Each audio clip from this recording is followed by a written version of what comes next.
কত বিক্রি করছো? 120 আসছে জনাব, কারণ কাপড়ের মান খুব ভালো, সহজে পাওয়া যায় না।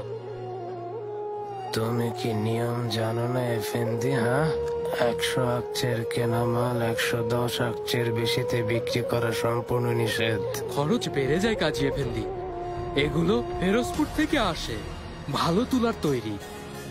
ডাকাতদের অত্যাচারে আগের মতো সহজে মাল কিনে আনা যায় না।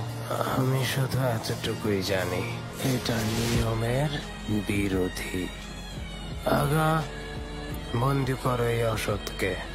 50 ঘা লাগাও যাতে ভবিষ্যতে মনে রাখে। কাজী এফেন্দি, ক্ষমা করুন, আর কখনো করব না। ক্ষমা করুন কাজী এফেন্দি। আগা, থামুন, ছেড়ে দিন, আগা।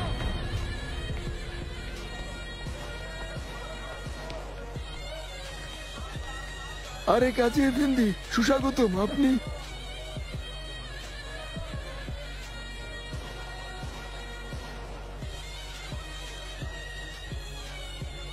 এই জোড়া কত আছে? 30 আকচেতে বিক্রি করি, গরুর চামড়ার তৈরি। হ্যাঁ, মনে হয় না এটা গরুর চামড়ায় তৈরি।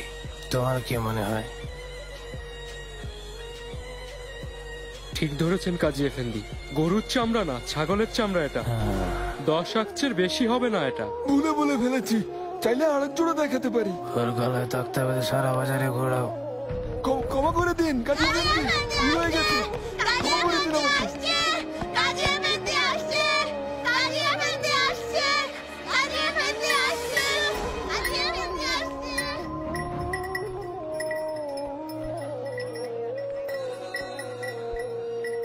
মাত্র এই কয়টা রুটি?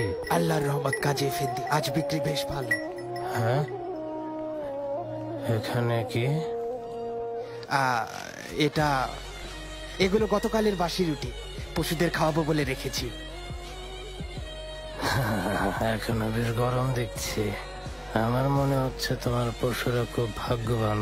ফিরিঞ্জি এফেন্দি, এটা মেপে দেখো।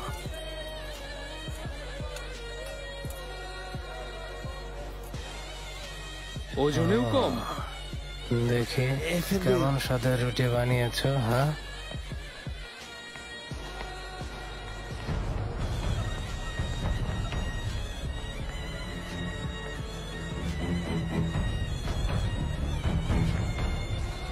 গমের আটায় আবার জবের আটা মিশিয়েছ।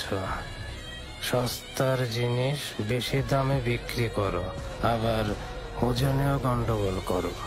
ক্ষমা করুন কাজী এফেন্দি, আর এ ভুল করবো না, তওবা। উম্মতে মুহাম্মদ হয়ে